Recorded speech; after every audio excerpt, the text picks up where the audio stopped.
Made in Hollywood. Shailene Woodley and Theo James are back for the Divergent series Allegiant. And movie fans will finally find out what's on the other side of the wall as Tris sets out on a dangerous mission in order to embrace her destiny. When I first found out I was Divergent,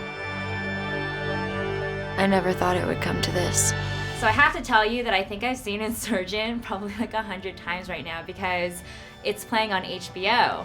Oh, is and it? Every time it's playing, I click it. So even though I've seen it so many times because I just like to watch it over and over, I never get tired of it.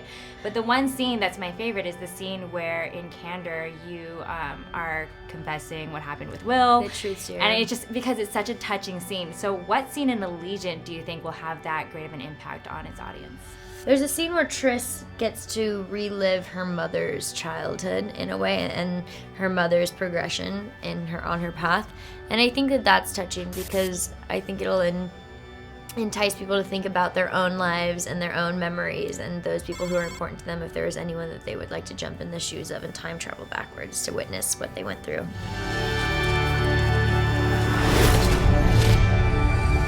I could never imagine that I'd be standing here. That really huge action scene that we see in the very beginning of all 6 of them running towards the wall, then shooting the grappling hooks and running vertically up the wall was insane. How did you guys shoot that scene? Yeah, it was kind of a big puzzle filmed over a long period of time, so seeing it cut together was interesting because we didn't know exactly how it was going to come out. It's kind of how it looks. I mean, we ran many times through that field, and then we had rehearsed and trained to scale the wall. I mean, obviously in harness, but yeah, it was pretty real. Yeah, we did a lot of the same moves our characters do, but we did it on a smaller wall. Yeah, they made the wall look a little bit bigger in the movie. Ready, and 3, 2, 1, go. We were in fact scaling a wall, but we were in a parking lot in some random large parking lot in Atlanta. So to see that translated into this giant landscape and giant environment that had the trees and it put it in perspective, and the dimensional world was so much larger. That was a neat experience. It was quite technical, you know, you're hanging on wires for long hours of a day, and then you're putting pieces together, you're shooting guns, and you're trying to make it feel as real as possible. But generally it was fun, and I think it was an ambitious thing for the director to try. I wasn't a part of, the wall climbing, so I don't even know what that looked like. But I do know what the end, when we were standing and on the rooftop and looking out, we were basically looking at a big green wall. So it was cool the way they were able to do that and put us outside.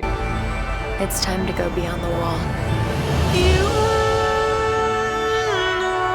The bubble ship aspect was really fun because me, Zoe, and Ansel were on a gimbal for like a week straight, being thrashed about and thrown upside down, and it sort of felt like we were on a roller coaster the whole time. I mean, almost all the sets are real, like when you see like the city from above and all that, that's all CGI'd. But when we were in the bureau or like that scene. The sets are big. The sets are big. I mean, probably the biggest set pieces I've worked on. Yeah, I mean, the factionless set is amazing. You can just go into like rooms and in the factionless space and like see like these little homes. Like the detail is amazing. So imaginative, and there's so many things going on in the factionless because it's basically a culmination of everyone's trash, and they've built this environment that is, a great place for people to live.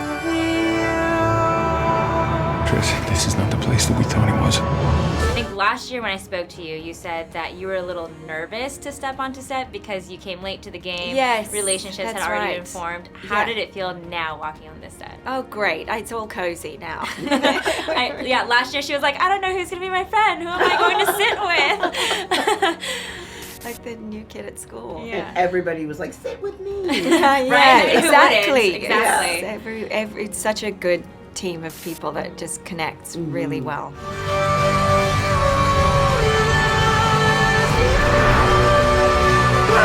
I think the second film, he spends a lot of time trying to protect Shay's character Tris, and this movie, I think he's kind of got over that in a way, and I think he can take a step back and make informed decisions. And also, it's good. I enjoyed the fact that they actually split up. They go in different directions.